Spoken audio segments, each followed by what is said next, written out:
إني كنت بدرس في الكلية أولاً.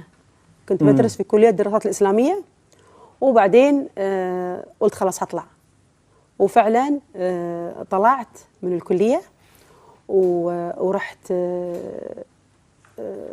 غنيت. أنا لأني كنت بدرس في كلية الدراسات الإسلامية.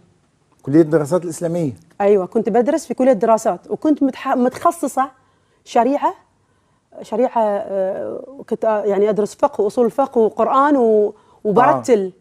فكمان من ترتيلي للقرآن كان أعطاني كمان، يعني خلاني إحساس التأثر بالقرآن، لأنه القرآن طبعاً يعني يعلمنا كل شيء بما فيه الجمال وبما فيه. لا أيوة.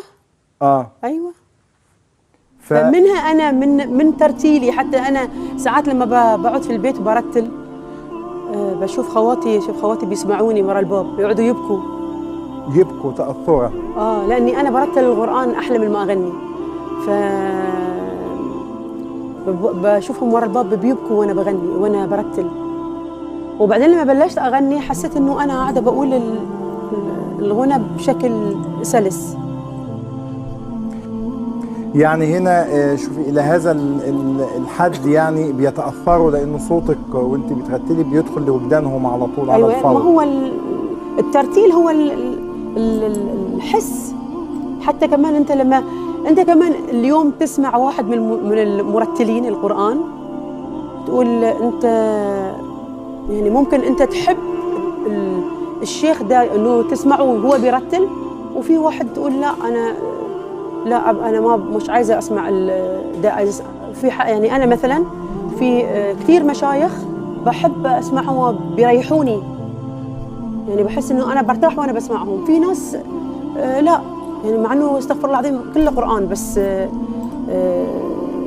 الحس بتاعه يبقى كده. طيب ما وجدتيش إنه الدراسة في الشريعة والدين تتناقض مع الفن، زي ما بيحاول البعض إنه يدعي إنه الفن حرام، أو بعض الأصوات تطالبك بالتوبة؟